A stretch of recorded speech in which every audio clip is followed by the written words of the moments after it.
Hey guys, I'm Lacey Roy-Ciciriello, and I'm one of the 3 business coaches for WISE. Sarisa may be joining us shortly. I know we're really excited for her because she has her grand opening of Gypsy Freedom coming on. So in the meantime, just an introduction. WISE is this amazing organization that is funded through grants, donations, and a lot of woman power. So we offer one-on-one free business coaching for other women entrepreneurs. And it doesn't matter if you are thinking of starting a business and you have this grand, great idea and you just don't know what to do with it, or if you've been in business for X amount of years and you need to pivot or shift or turn, we're here for you. Being in business by yourself or for yourself doesn't have to be lonely. So tap into your one-on-one coaching. Today's Power Hour theme is effective small business communication, which is odd and ironic that I'm the only one talking about communication here today so far, but we're going to swing it. When I think of effective communication, I'm just going to take the words small business out of it, because really it's no different than when we are communicating in a relationship or parenting or coworkers. It all generally has some of the same rules and guidelines. With small businesses, sometimes they're a little bit more important because there's only a few of us involved. Sometimes it's just us, and there's a lot that goes into it. So I think of 3 main things. I'd love to hear you guys weigh in, whether you're watching on Facebook from start to end or you're just popping in. Questions, if you guys have tips or suggestions, throw them out there. But I think of effective communication being very clear, concise, and authentic. And I think that authentic piece specifically gets lost in translation a lot. We're so busy trying to fit what we think we should sound like, or who we want to be, or think we should be, or, well, if I'm successful, I have to fit in this box, that we forget to just be ourselves. So I'd love to tease apart these 3 aspects, if you guys are cool with that. Clear communication. So we think when we talk, well, I know the point of what I'm saying, so it's got to be clear. Unfortunately, we are all very different. Is a fortunate, but in communication, it can cause some really big issues. Carolyn, I'm sure you've had a couple run-ins where like someone thinks they're being super clear and you're kind of like, huh? Usually with me. Happens all the time. I think it's really normal to everyone makes sense to themselves. It's hard to like step out and think about how someone else is hearing what you're saying. Yeah, right. For me, I always have to make sure that the words I'm using are actually in the English language.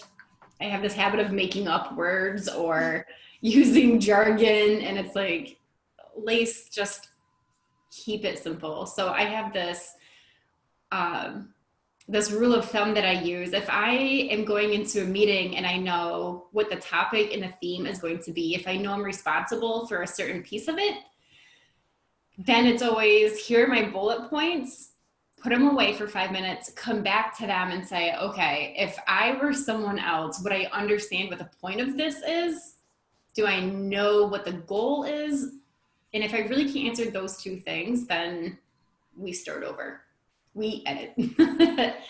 In emails, especially if it's a question or a emotionally charged situation. I've had a couple times where I had to have words with someone on my team pushing back a little too hard.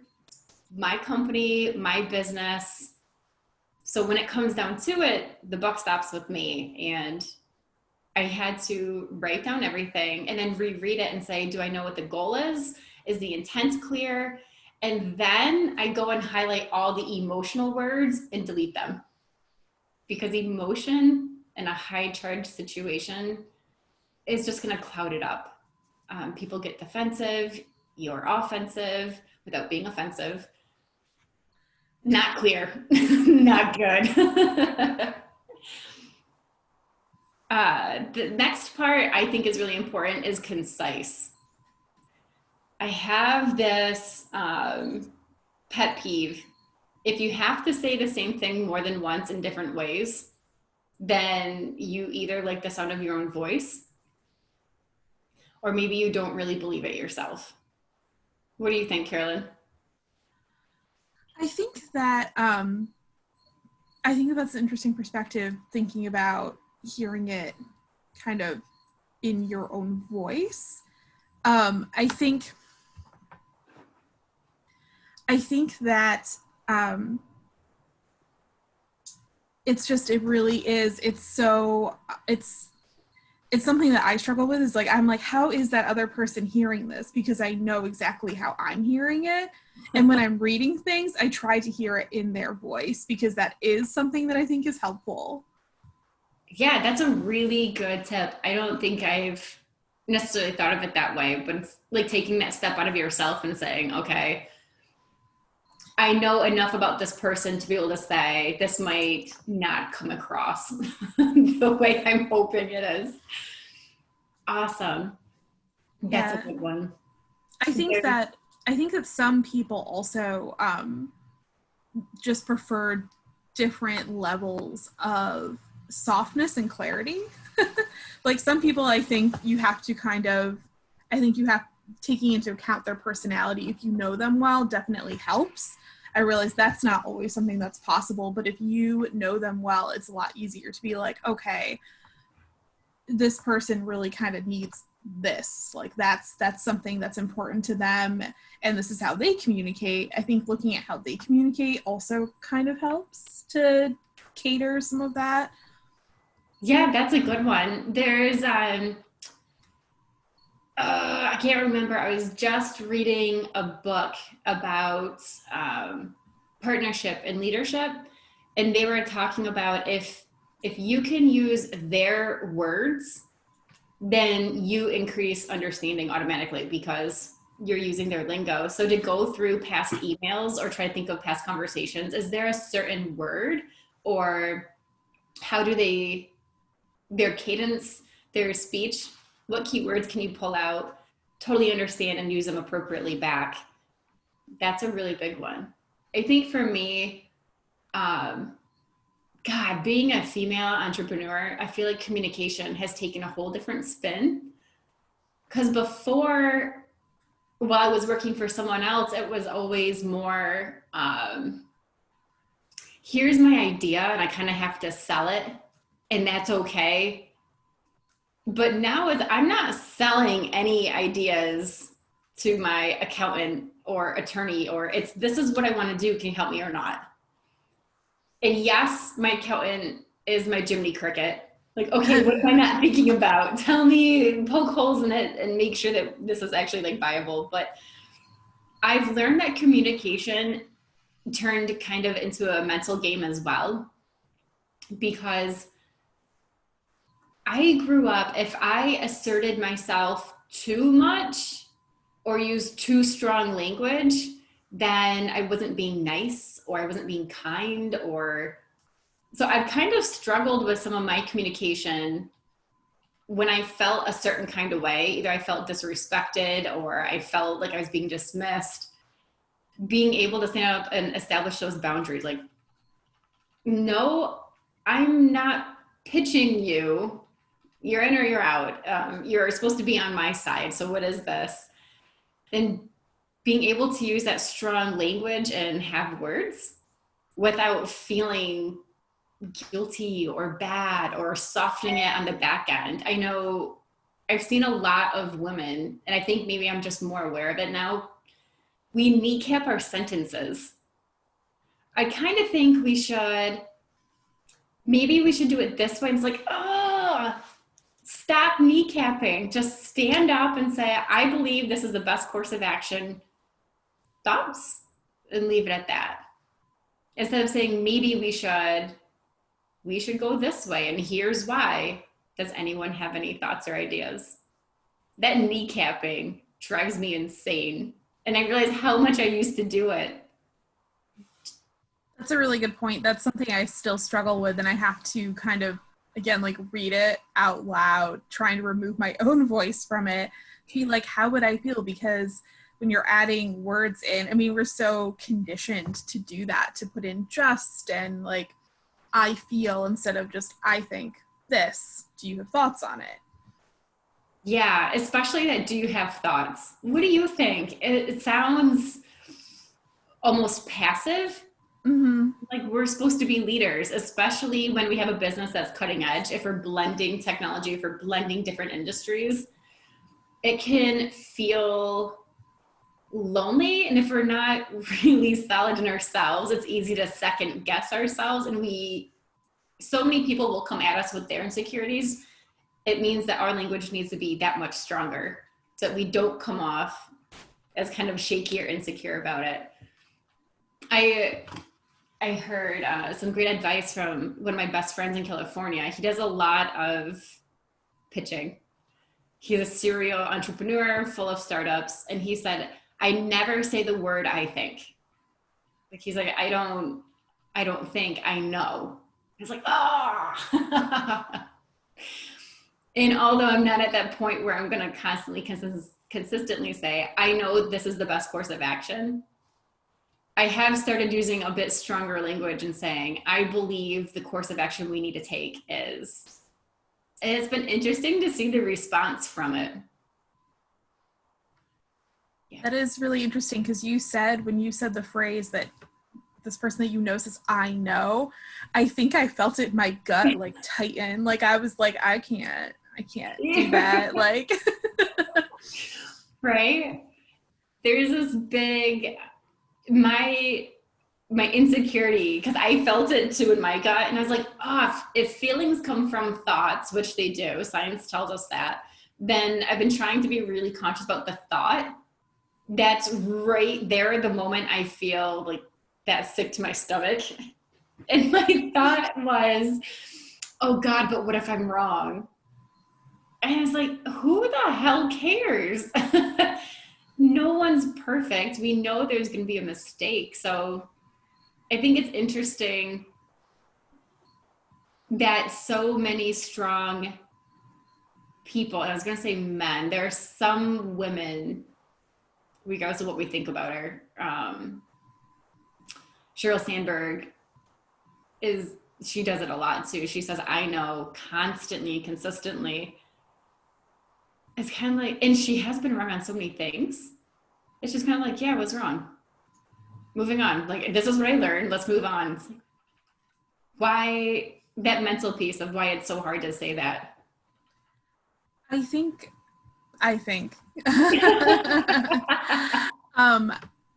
it seems that I'm just rewording it, but it seems that people have such a hard time saying that they're wrong, right? Like that's how tied into that process about your language choices is that like you don't want to be wrong, but it's okay. It's okay to be wrong.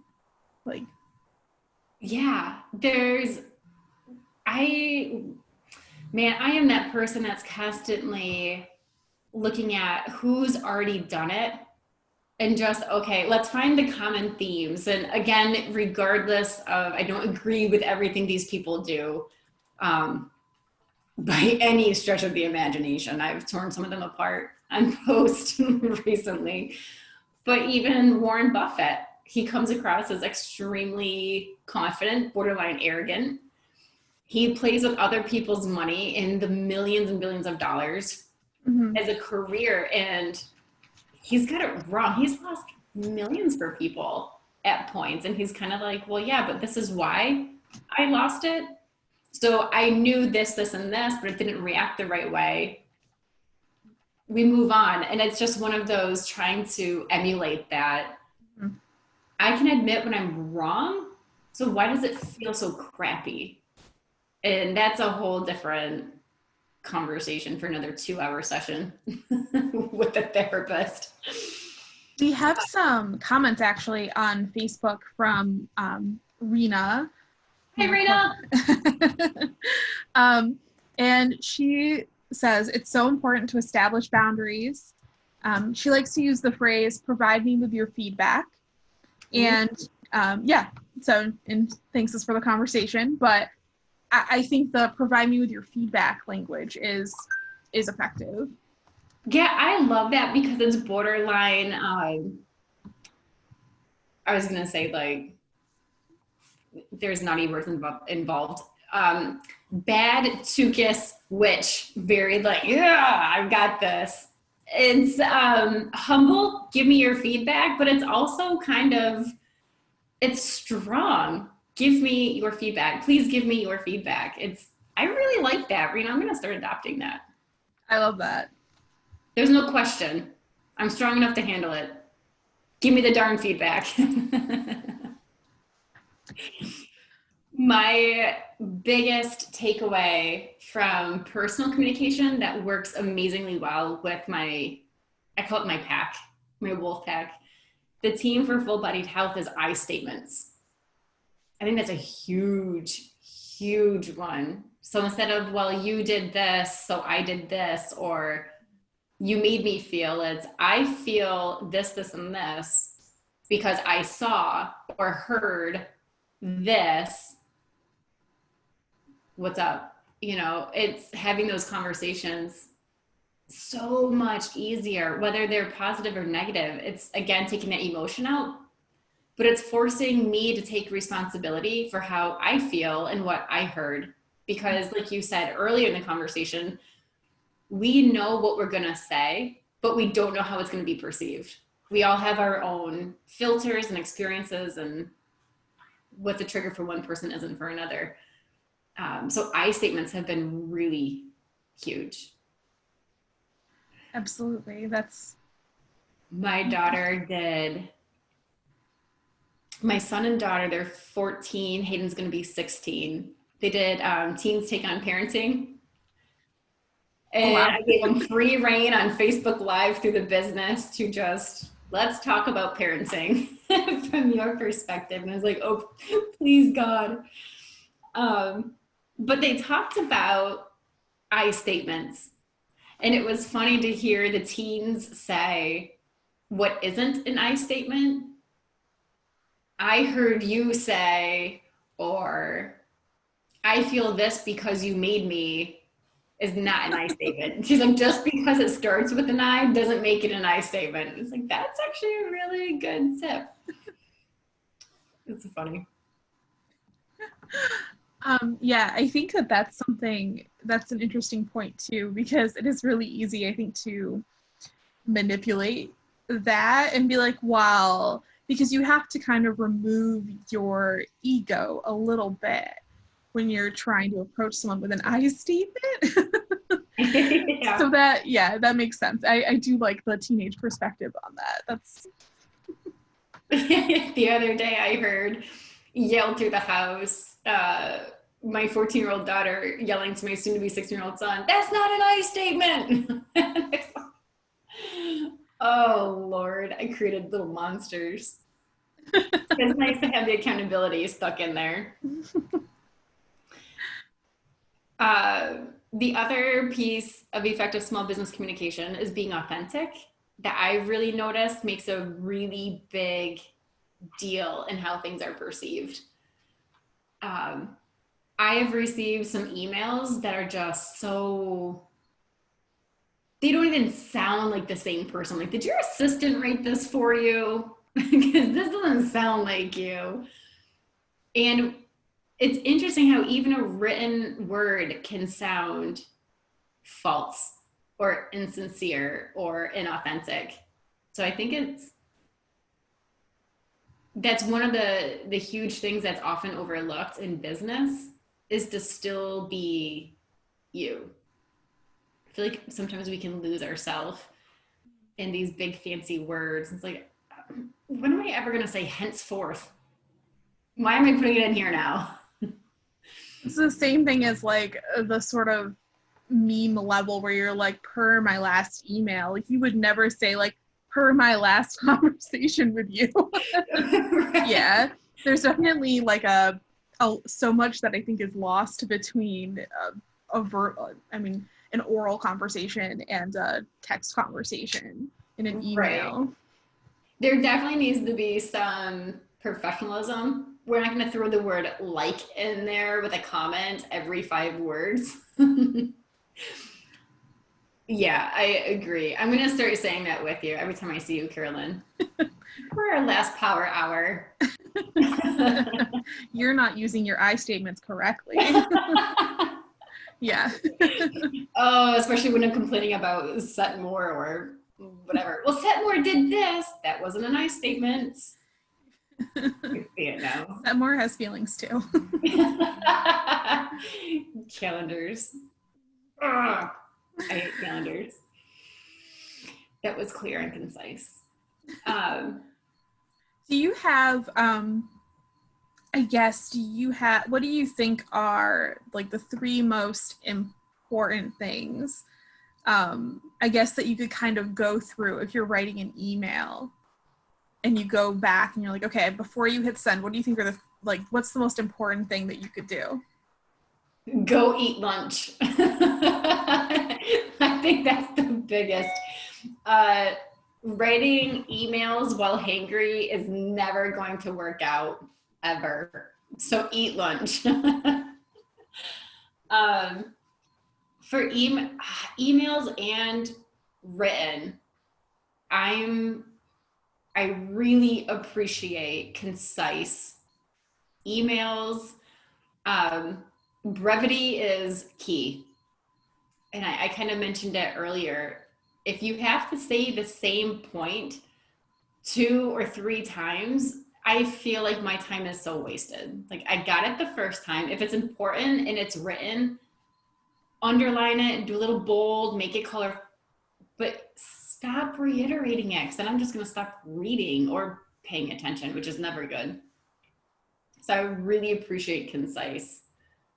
We don't need to make ourselves sound important by talking when we shouldn't be.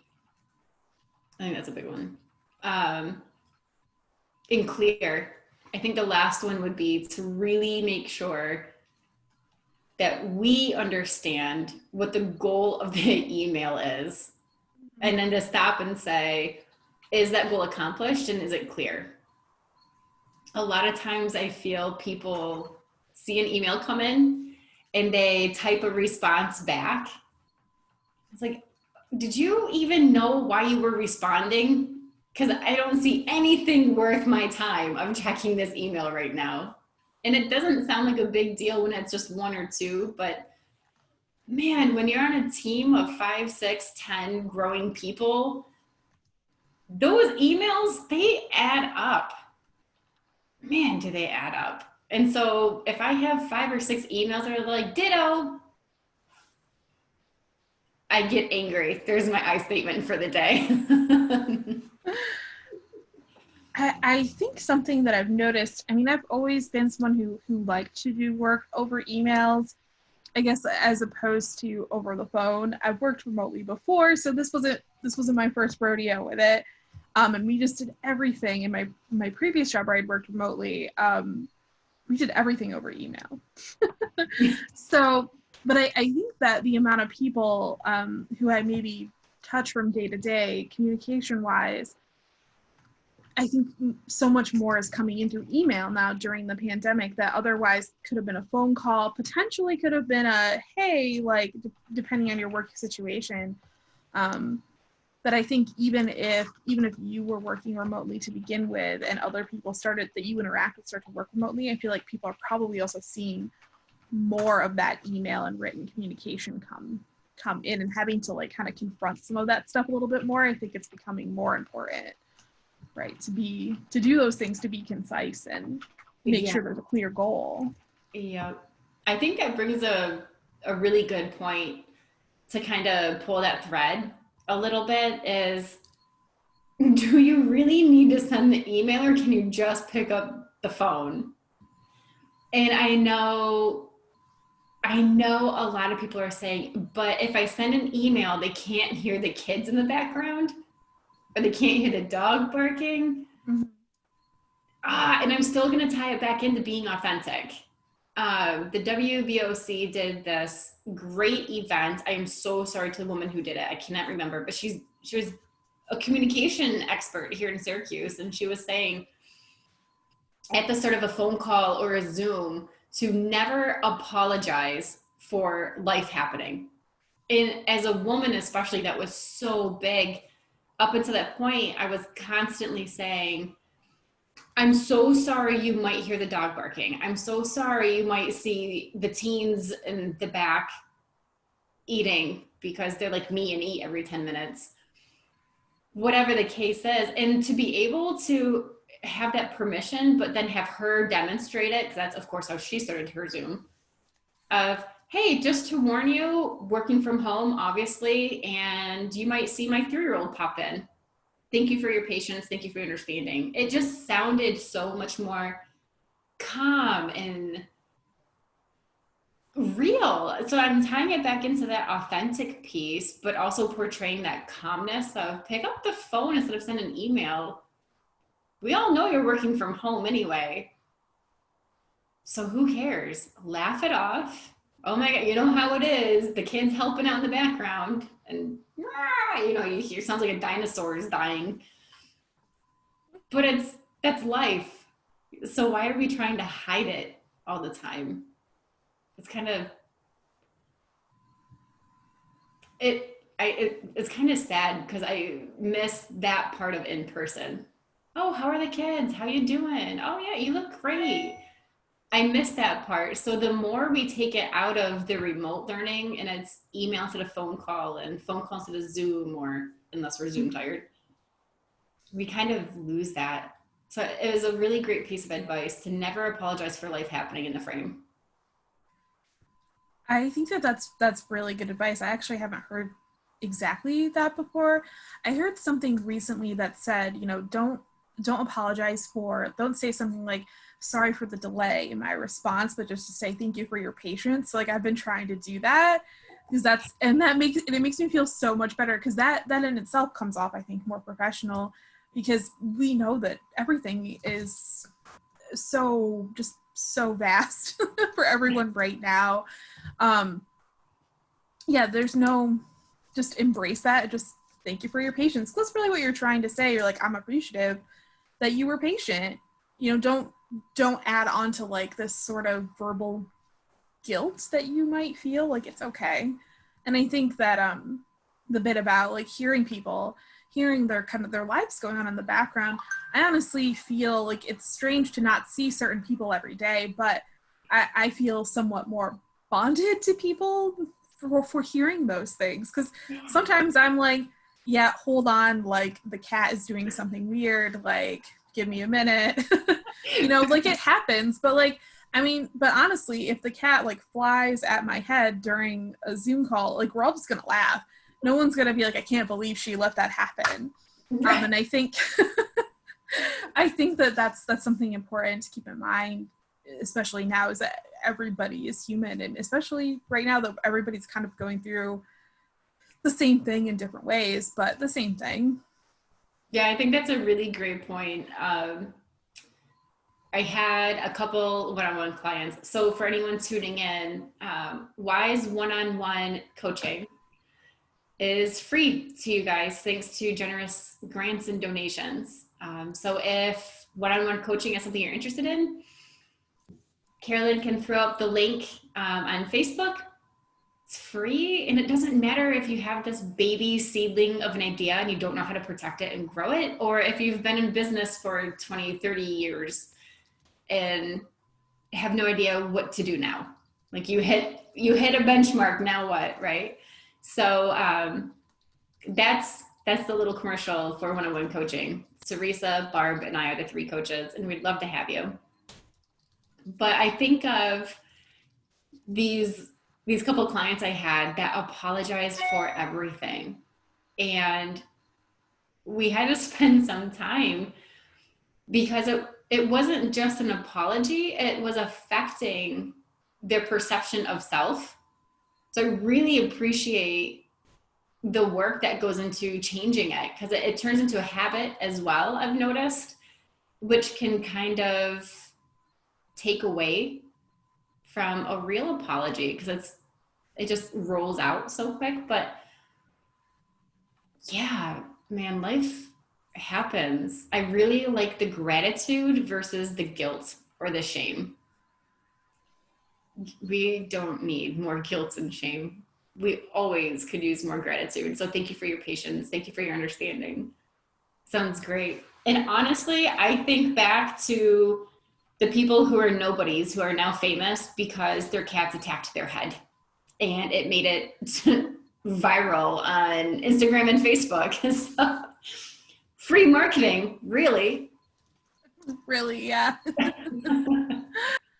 I think my personal favorite was the lawyer in England whose cat's tail kept popping up at the bottom of his screen. He's huge now. And then how many of these hugely serious news anchors were doing their segments from their basement with a pile of laundry sitting over this shoulder and the kids' toys on this shoulder, and a couple times a shrieking kid in a diaper, running by. And like you said, it was so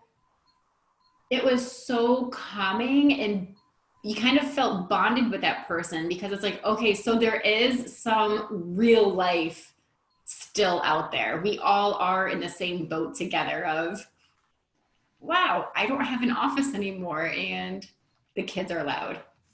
Dying dinosaurs. No shame in the diaper game. So, yeah, I think that's a really big one. It sounds like we keep hammering home on that authentic piece.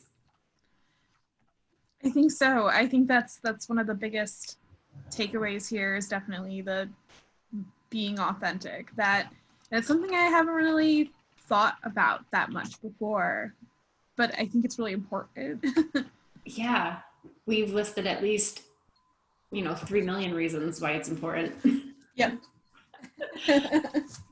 All right, so we talked about I statements, and an I statement isn't a true I statement only because it starts with I. It has to be true, which means we take responsibility for our feelings and our perceptions. For example, I feel sad because I felt lonely being the only person on the Zoom meeting this morning for 10 minutes. True story, it did happen. Someone else was late. We talked about being clear. So taking a step back before you hit the send button or before you open your mouth to speak on the phone. What is the goal? And can it be seen easily? Don't make people think. We talked about being concise. Don't say the same thing over and over and over again. People will stop listening. And it sounds like you just want to feel important. And that authenticity. We feel so much more connected with the people we see life happening with, as long as it's not to the point where you can't hear for 30 minutes and taking over the whole Zoom. But life happens, and it's who we are. So why are we always trying to hide it? And that messes with our inner dialogue, our talk, our self perception in a huge and massive way that I really don't think gets enough attention. When we're constantly apologizing for things outside of our control instead of just being grateful for the understanding and kindness. When we're shutting ourselves in a closet, pretending like everything's great for the meeting, when really we could have been just at the dining room table. Just being us. I think those are some really awesome ideas and tips for effective small business communication. I have a question. You had also touched on the kneecapping and the word choices. Do you have any other tips? Any other tips for avoiding the kneecapping? For people just joining, kneecapping sentences is taking an otherwise strong statement and throwing in words that soften it. So instead of saying, I would like feedback, We say, do you mind giving me some feedback? Do you mind? Like Rena said, please give me feedback. Mhm. It's polite, but it's very clear and it's very concise. I am looking for your feedback and I'm strong enough to take it. Um, the biggest trick I've seen in others and with myself with kneecapping, for me, it really tends to look like speaking up against the grain.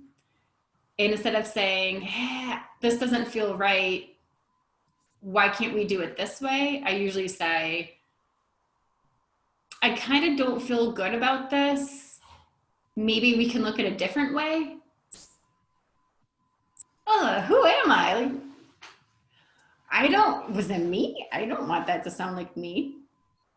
So it's really started, what made the biggest change with kneecapping sentences and taking them out Mhm. was looking at why I was kneecapping my sentences. Awareness is key. And I realized I had a reason for kneecapping my sentences. And there's a really big insecurity that I needed to face. And it's one of those things that keeps popping up.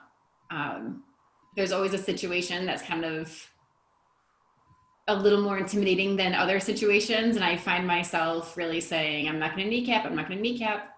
But knowing what my trigger is and why it's there means that I can prevent it from happening. So I can speak clearly, calmly, with authority in a kind and nice way. I think those are really important. So figure out why you're doing it. That was a really good question, Carolyn. It's it's one of, I think it's one of my favorite things we've talked about so far. So that language use. I never knew kneecapping was a thing until until I saw a meme about it. And it said stop kneecapping. And it had what not to say and what to say. And I never realized the difference until they were side by side. And started paying attention to these powerhouse women that I really admire, like AOC and Elizabeth Warren, and realizing I've never heard them publicly say, I think, maybe, should we, what do you think? So why am I saying it? It's not indicative of who I want to be. Exactly. I love that. You said that. I'm like, that's true. I haven't heard them say that. That's Yep. a great tip. So, Miss Carolyn, it is almost a quarter till, and we usually start wrapping up by now. Is there anything else you can think of, announcements I forgot to make for WISE? One announcement I will make. If you missed our Small Business Resilience program before, it is still available on Blackboard as a 7-module self-paced course that you can do on your own schedule. So that registration is up on Eventbrite. You can register there, and then within a few days, we will send you an email with your login for Blackboard and all the information that you'll need to be able to do that on your own time. Awesome. And wasn't that created by the amazing Jen Liddy from Jen Liddy Development Coaching? So Jen is the facilitator for the course. The course itself was created by LTG Curriculum Design and Consulting. So that they created this course, but they used focus groups and information from these focus groups that was gathered from other WISE clients, other small business owners in the area, community partners and providers. So all of the information in that course is catered to not only small business owners, but small business owners in CNY. That's really stinking cool. I didn't realize that. Yeah, it is. It's honestly, it's a primary resource. So it's definitely something we want people to check out. Is it free? It is free. So why wouldn't someone check it out? I don't know. You can do it totally on, like you said, totally at your own pace, your own speed. You can also take the modules that are, seem like they will apply to you the most. If you only want to take one, you only have to take one. You'll have access to all of them, but you can take them in whatever order you want and just at your own leisure for it. So it's free, it's flexible, and it was done based on actual focus groups of business owners in CNY, like Full Bodied Health, Ophelia's Place, Cafe 407. I think Lacey's Tapas Bar maybe wasn't on one of the focus groups. Like all these powerhouses. Okay, that's freaking amazing. So you can join that by registering on Eventbrite.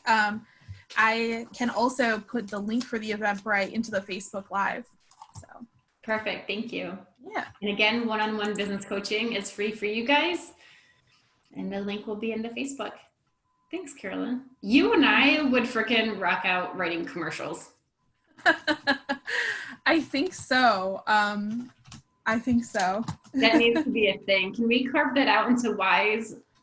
We could make it like we could be chief visionary officers of commercial content and marketing. We need to business cards, one side for the title, the other for our names. To be continued. I'll work on that. All right, Carolyn, thank you so much for keeping me company today. I greatly appreciate you. Thank you. I think we've got a lot of great info here. Thanks.